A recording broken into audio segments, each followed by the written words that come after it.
नमस्कार दोस्तों, उमेश की क्लास में आपका स्वागत है। आज मैं आपके लिए कैलेंडर के क्वेश्चन लेकर के आया हूं। कैलेंडर बहुत ही इंपॉर्टेंट चैप्टर है, तो पूरा वीडियो देखिएगा। चलिए स्टार्ट करते हैं। पहला सवाल है, यदि 1 अक्टूबर को रविवार हो तो 1 नवंबर को क्या होगा।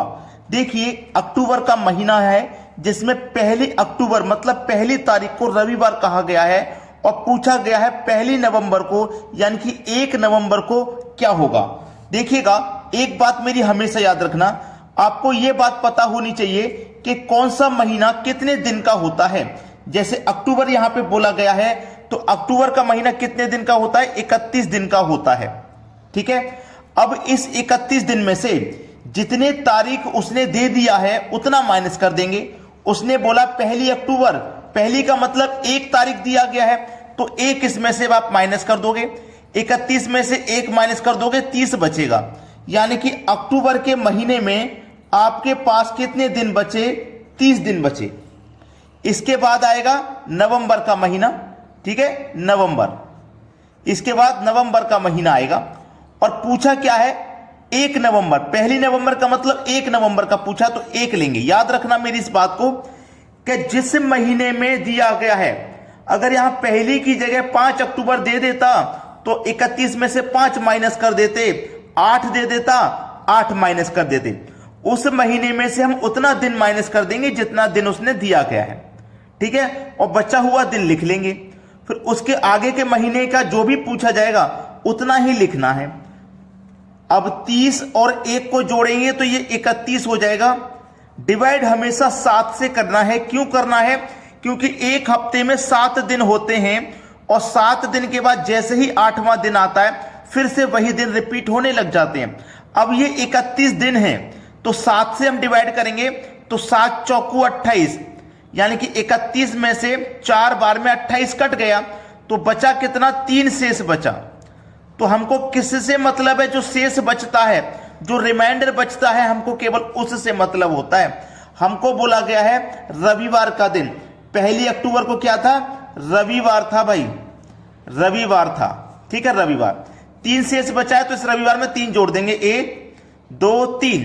रविवार में 1 जोड़ो, सोमवार, मंगलवार, बुधवार, तो कौन सा दिन हो जाएगा, बुधवार का दिन हो जाएगा। ठीक है, बुधवार दिया गया है आपके सी ऑप्शन में। सभी को समझ में आ गया। अब देखते हैं अगला प्रश्न। अगला प्रश्न है, यदि 13 फरवरी को गुरुवार हो तो 4 जनवरी को क्या होगा। बहुत अच्छा सवाल है भाई। देखो, 13 फरवरी को गुरुवारी है, ठीक है, गुरुवारी का दिन है, तो 4 जनवरी को क्या होगा।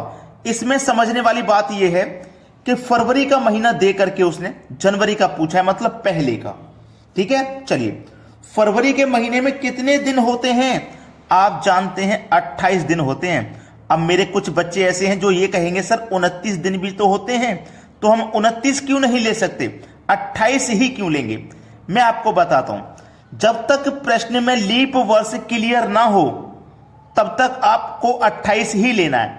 अब इस प्रश्न में ईयर नहीं दिया गया, वर्ष नहीं दिया गया है, साधारण वर्ष है या लीप वर्ष नहीं दिया गया, तो आपको 28 ही लेना है। अब उसमें से कितने तारीख की बात कह दी उसने, 13 फरवरी की, तो इसमें से आप 13 माइनस कर दोगे, बचेगा कितना, 15। मैंने आपको क्या बोला, जो महीना है उस महीने में कितने दिन होते हैं वो लिखना है, जितने दिन की वो बात कह देगा उतना माइनस कर देना है। पिछले क्वेश्चन में भी ऐसा ही किया था। तो ये फरवरी के महीने में कितने दिन बचे, 15। 15 के बाद में पूछा उसने जनवरी का, जनवरी का पूछा है ना, जनवरी का, और कितने जनवरी का, 4 जनवरी का, तो हम केवल 4 ही लेंगे। अब दोनों को जोड़ेंगे, यहां पे दोनों को जब जोड़ेंगे तो 15 और 4 मिलकर के ये 19 हो जाएगा। डिवाइड हमेशा 7 से करते हैं, 7 दूने का 14, 19 में से 14 कट गया तो बचा कितना, 5 शेष बचा। तो हमको जो जरूरत होती है केवल इस रिमाइंडर की, जो शेष बचता है केवल उससे मतलब होता है। हमारे पास 13 फरवरी को क्या था, गुरुवार। कौन सा दिन था, गुरुवार। अब याद रखना, मैं जो समझाने वाला हूं, फरवरी का देकर के जनवरी का पूछा है, मतलब फरवरी से पहले के महीने का। तो इस गुरुवार से ये जो 5 बचा है ना, इसे पहले की तरफ जोड़ेंगे, 1 2 3 4 5। जैसे पिछले क्वेश्चन में अक्टूबर का देके नवंबर का पूछा था, बाद का पूछा तो हम दिए हुए दिन से बाद की तरफ जाते हैं, और पहले का पूछता है तो दिए हुए दिन से हम पहले की तरफ आते हैं। तो गुरुवार से 5 दिन पहले आ जाएंगे बुधवार, मंगलवार, सोमवार, रविवार, शनिवार। तो कौन सा दिन हो जाएगा भाई? शनिवार का दिन हो जाएगा। ये आपका सही जवाब है, पहला ऑप्शन। सभी को समझ में आ गया? अब देखते हैं अगला सवाल। अगला सवाल है, यदि 30 जनवरी 2013 को गुरुवार हो तो 2 मार्च 2013 को कौन सा दिन था? देखिएगा, बहुत ही अच्छा सवाल। जनवरी का महीना कितने दिन का होता है? 31 दिन का होता है, जिसमें से उसने 30 जनवरी की बात कह दी है, तो जितना दिन के लिए बोल देगा उतना माइनस कर देंगे, जो बचेगा वही लिखना है। तो जनवरी के महीने में केवल 1 दिन बचा, तो जनवरी में कितना बचा? केवल 1 दिन। जनवरी के बाद आएगा फरवरी का महीना, और फरवरी का महीना 2013 में ये साधारण वर्ष है, तो 28 का रहेगा फरवरी का महीना।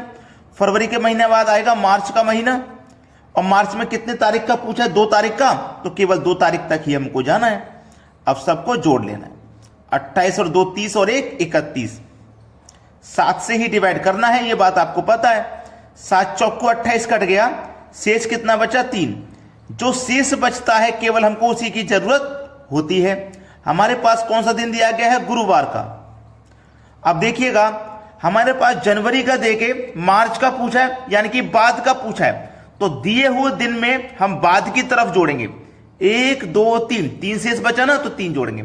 जैसे पिछले क्वेश्चन में फरवरी का देके जनवरी का पूछा था, मतलब पहले का, तो दिए हुए दिन से हम पहले जोड़ते हैं, और बाद का पूछता तो दिए हुए दिन से हम बाद में जोड़ते हैं। ठीक है, तो गुरुवार में एक जोड़ो, शुक्रवार, शनिवार, रविवार, तो 3 जोड़ने पे हमें कौन सा दिन मिलेगा? रविवार का दिन मिलेगा। डी ऑप्शन प्रश्न का बिल्कुल सही जवाब है। सभी को प्रश्न समझ में आ गया होगा? अब देखते हैं अगला सवाल। अगला प्रश्न है, 31 दिन वाले महीने का अंतिम दिन मंगलवार है, तो उसी माह के 16वें दिन कौन सा वार है? अच्छा सवाल दिया गया। देखिए, 31 दिन वाले महीने का अंतिम दिन मंगलवार है। अंतिम दिन का मतलब क्या हुआ? 31वां दिन मंगलवार है, यही तो हुआ। अंतिम दिन का मतलब क्या है? अंतिम दिन, यानी कि 31 तारीख को मंगलवार होगा। पूछा है 16वें दिन क्या होगा? 16 तारीख को, उसी महीने की 16 तारीख को। अब आपको एक बात अच्छे से पता है कि कोई भी दिन हो वो 7 दिन के बाद आता है। अब 31 तारीख को मंगलवार है, तो 31 से पहले मंगलवार कब पड़ेगा भाई? 24 तारीख को, मतलब 7 दिन पहले मंगलवार पड़ जाएगा। पड़ेगा कि नहीं? अब फिर से मंगलवार कब रहा होगा उस महीने में? फिर से 7 दिन पहले, यानी कि 24 से फिर से 7 दिन पहले, यानी कि 17 तारीख को भी मंगलवार रहा होगा। और हमसे पूछा 16वें दिन। 16वें दिन का मतलब 16 तारीख को। जब 17 का मंगलवार है, तो 16 को भैया कौन सा दिन होगा? सोमवार का दिन होगा कि नहीं होगा? सोमवार का दिन होगा। डी ऑप्शन प्रश्न का बिल्कुल सही जवाब है। समझ में आ गया? किसी को कोई समस्या यहाँ पे बिल्कुल भी नहीं होनी चाहिए। अब देखते हैं अगला सवाल। अगला प्रश्न है, एक लीप वर्ष में विषम दिनों की संख्या कितनी है? यह आपको मौखिक ही याद रखना है। ठीक है, एक लीप वर्ष में विषम दिनों की संख्या कितनी होती है, यह मौखिक याद रखना है। देखिएगा, वो लीप वर्ष उसने बोला है, क्या बोला है? लीप वर्ष। अगर वो लीप वर्ष की जगह पे, अधिवर्ष भी कह दे, अधिवर्ष, तो इसका मतलब एक ही होता है। इसलिए मैं यहां पे क्लियर करा रहा हूं। वो लीप वर्ष की जगह अगर अधिवर्ष बोल देता ना प्रश्न में, तो आपको कंफ्यूज नहीं होना था। लीप वर्ष, अधिवर्ष एक ही बात है। और फिर मैं यहां पे बता देता हूं, एक लीप वर्ष में विषम दिनों की संख्या 2 होती है। ठीक है, एक लीप वर्ष में 2 विषम दिन होते हैं। लिख देना यहां पे, 2 विषम दिन होते हैं। एक लीप वर्ष में 2 विषम दिन होते हैं। तो 2 यानी कि बी ऑप्शन हमारे सवाल का बिल्कुल सही है। अब आपसे रिक्वेस्ट मेरी है ये है कि आपने अगर वीडियो को लाइक नहीं किया तो लाइक कर दें, और यदि शेयर नहीं किया तो शेयर करें, और कमेंट कर दें एक प्यारा सा हमारे इस वीडियो के लिए। ठीक है दोस्तों, धन्यवाद।